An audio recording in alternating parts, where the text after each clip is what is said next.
Hello there, welcome back.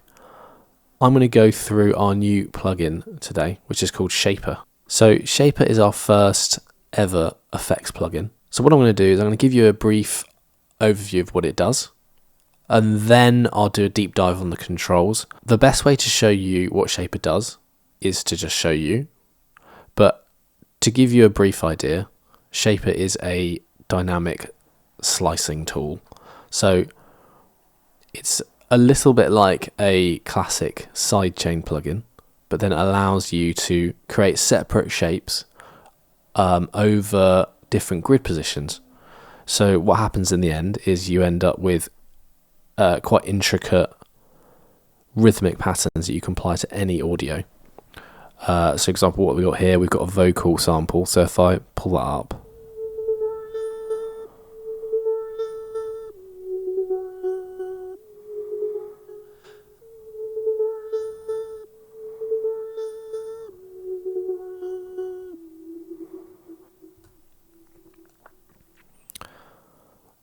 okay, so what's it actually doing here?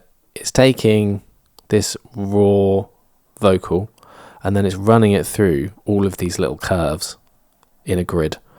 So as you can see at the moment, it's following it at the bottom here, and you can see that whenever the audio is hitting one of these positions, it's just following the curves at the top.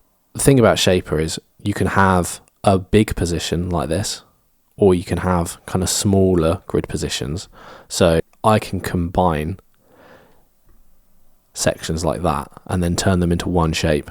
If I wanted to, for example, just have, a massive riser, then I can do that here.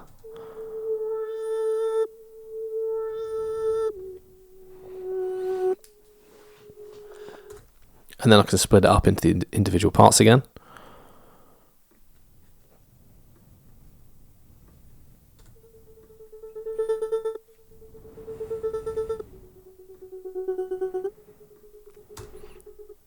And as you can probably hear, there's a A section and a B section. So you can have two different dynamic effects happening at the same time. For example, in this preset, you can see that I've got, now that I've changed it, I've got this stuttery kind of rhythm going on here. But then in B, I've got a slow riser. So if I bypass SHAPER, this is literally just a random recording of me trying to sing. I did about 5 minutes ago.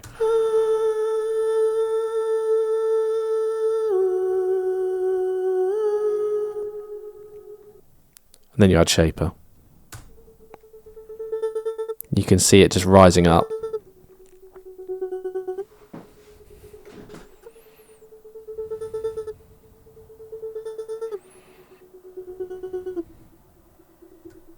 Here's a sample I just took from Splice.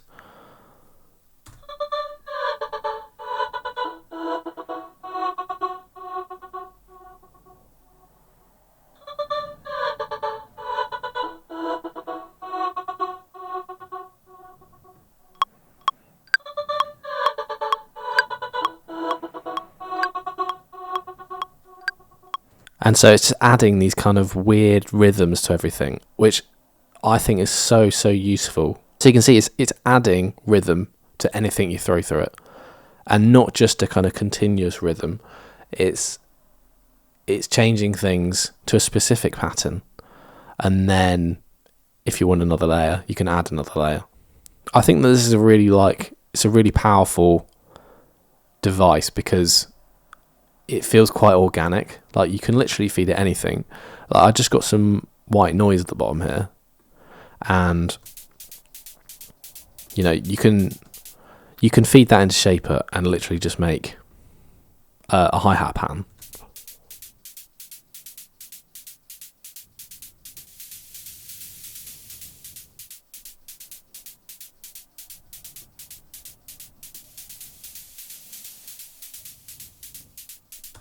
Or what you could also probably do is just make a big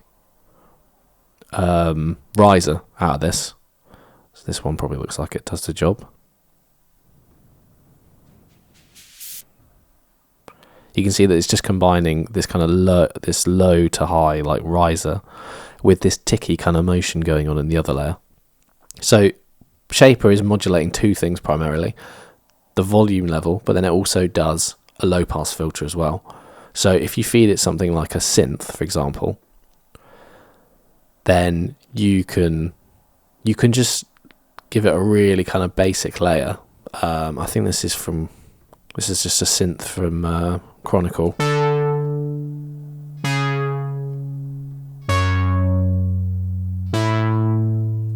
And then you add Shaper to it. And then what you can just do is, rather than playing with the MIDI all day trying to get an interesting rhythmic sequence, just put Shaper on it instead, and then it's really helpful for idea generation. So if I just do this,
so it just allows you to just really quickly get something really interesting from something that may take a little bit of work otherwise. And yeah, it's a great idea generation device. That's probably how I would put it. It's not just sidechain, it's not just stutters, it's the fact that it can combine both that makes it really cool. And then if you layer it, so say we've got this one here, Pulsar. If we take that, copy it, and then put it on like this vocal sample maybe. You keep the same loving you. Show me the devil, not your own. You keep the same loving you. Oh. You keep the same loving you. Show me the devil, not your own.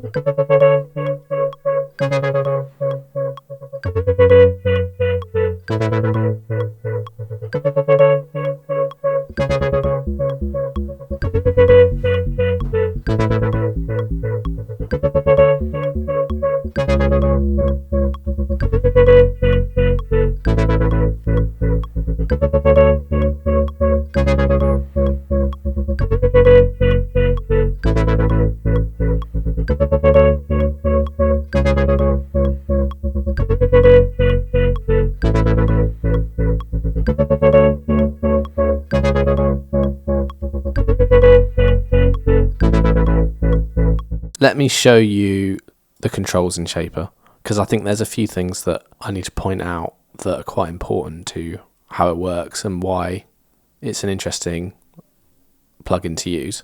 So this grid at the bottom, let's start with that. It's got up to 32 positions in it, which you can control using this grid knob at the top. But then you can group together cells like this. So you can see that in this patch we've got the kind of individual little kind of stabby moments here, but then these longer curves here.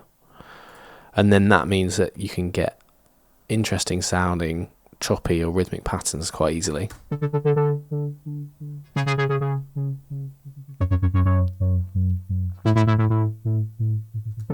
And how do you do that? So you have to, if you want to group together a group of cells, then you just select one like this, and then hold shift and then select another, and then that whole range of cells will have this kind of plus icon appear over it, and if you click that, then suddenly they've become a grouped position.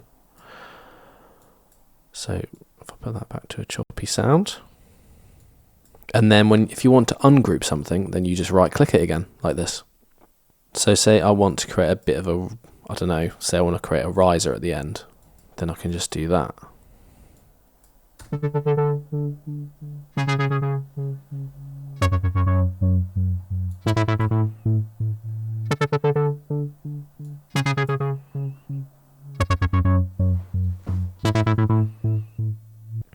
Something else worth noting is if you want to edit loads of positions at once, then again you can click one and then hold shift and then draw in this little area over here, and there you go, it's applied it to all of those cells.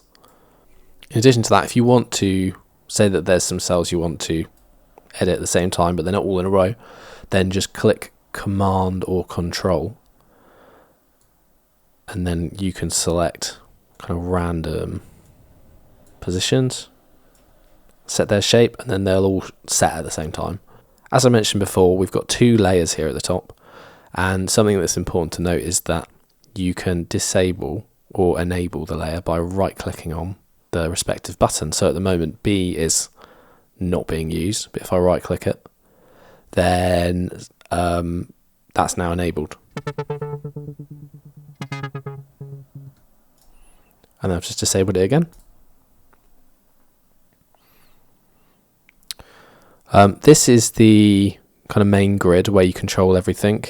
It's fairly self-explanatory, but this region just represents either the volume or filter automation you've got going on. You use these white kind of solid circles to move around the main controls, and then these empty circles create the curve. And with these positions on the left here, they just are mirroring what's on the bottom. So again, if you want to change a specific shape, then you can see that if I click here, it's also highlighted the position at the bottom, and you can move it around as you want. So now let's go through some of the stuff at the top. As mentioned, this controls the grid position, so how many looping positions you have. Then we have the rate, which is how quickly they loop around themselves.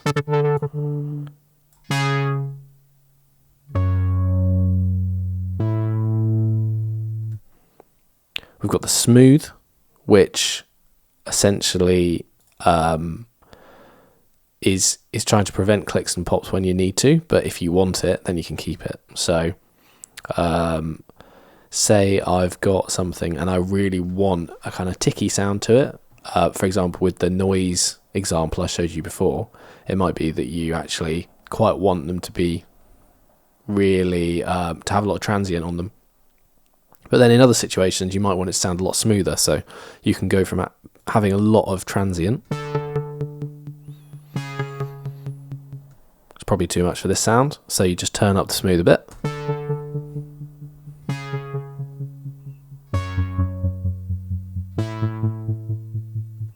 And then we've got the swing knob over here, which is just controlling the amount of swing you apply to the sound. So it goes from nothing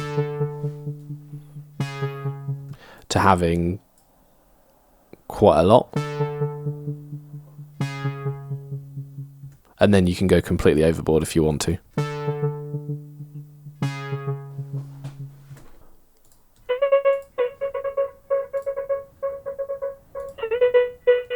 So what other controls do we have? You can use these sliders here at the top to choose how much effect you want applied, basically. So at the moment, it's only doing volume automation.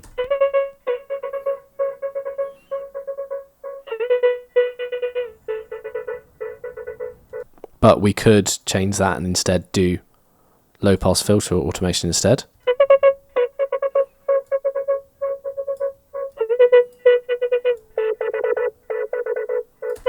And then the resonance of that filter is controlled here. On the right, you can see that's just a follow and focus button, which is basically whether or not it's focusing on a single position or if it's following the grid across. So now it's in focus mode, so it just shows the last position which was clicked. If you want to switch through the presets, you can just do it using these arrow keys here.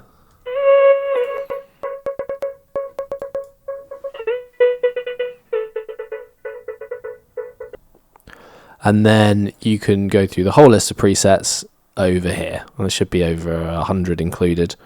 And then you can save your own, so make your own libraries, so that you can just quickly find stuff that you really like and throw it on audio. And then you can also change the default preset here. So that's the main overview on the controls. Cool, thanks for watching. Hope you give it a try. But either way, appreciate you taking a look.